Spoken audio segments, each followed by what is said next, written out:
Masanja Television, we do gospel. Bwana sawa, vile vile kutokea hapa kwenye tukio zima la MC Pilipili kutoa mali kwa mchumba wake, mwenzi wake ambaye anategemea kwenda kumuoa, pamoja na watu wengi ambao wamefika, lakini tupo na Ommy Tambwe. Bwana, bro, mambo vipi? Kizazi sana. Umependeza kwanza, kizazi nini? Yeah man, Kitupe ameshinda sana. Yeah man.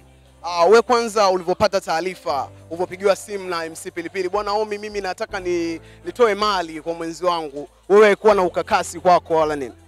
Mimi nadhani ndo mtu wa kwanza nimefanya nao interview wote wawili, MC Pilipili pamoja na mchumba wake Cute Mina, na ilikuwa ni Disemba mwaka jana 2018, na ndio interview yangu ya mwisho kwa mwaka 2018 kufanya kwenye The Playlist. Kwa kifupi ndo kama interview ambayo imefunga msimu wa The Playlist mwaka 2018. So nilikuwa naelewa, na mara nyingi Pilipili ilikuwa namtangaza kupitia mitandao ya kijamii, lakini ile official kwenye media, kwenye radio ilikuwa ni The Playlist mwaka jana Disemba.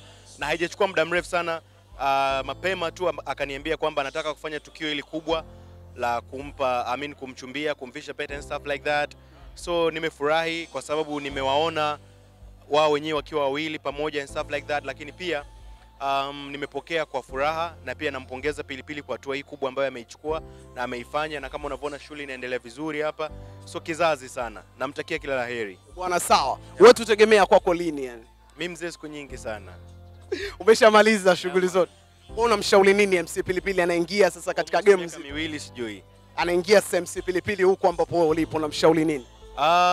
Cha msingi usikivu, kuelewana, communication, mawasiliano ndo kitu bora ndani ya ndoa, na pia huruma. Unanipata, wakati mwingine inabidi kuwa na huruma, na wakati mwingine kuwa na busara ndogo ndogo. Kuna wakati mwingine utakiwi kuwa na hamaki, kuwa na papara, kuwa na maamuzi hapa na pale. Kuna sometimes signal zinaweza zikawa zinazima tofauti na vile unavyotegemea, lakini cha msingi wawe friends, wawe best friends. Wakiwa best friends manake watakuwa na uwezo wa kuongea, watakuwa na uwezo wa kubadilishana mawazo. Haiwi tu like kama mume na mke, lakini inakuwa ni kama mume na mke. Kuna wakati wanakuwa washikaji, kwa hiyo kuna uwanja huru wa watu kuweza kuzungumza mambo yao yanayowahusu. Nadhani ni jambo la msingi sana. Na kingine upendo. Yeah.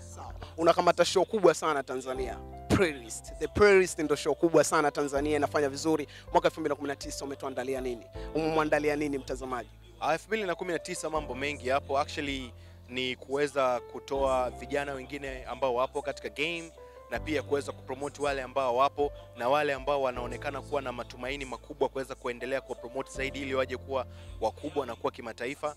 Na pia vitu vingi vipo, mfano kuweza kuwa na testi tofauti ya muziki, kuweza kuwa na wigo mpana zaidi ya kuwa na watu mbalimbali. Mfano kama mara nyingi sasa hivi nimesema ni beyond East Africa, ni beyond borders, kwa maana ya kwamba kuweza kutoa mashavu mengi zaidi nje ya Afrika Mashariki na mipaka ya Afrika Mashariki. Hicho ni kitu kikubwa ambacho nataka zaidi nikifanya kwa mwaka 2019, na kingine kuinua vijana ambao wapo mtaani kupitia sanaa. Kizazi Foundation nimeileta, nimeizindua, na Kizazi Foundation ni foundation ambayo nataka niwe na hamasisha vijana na kupromote vijana kupitia vipaji vyao.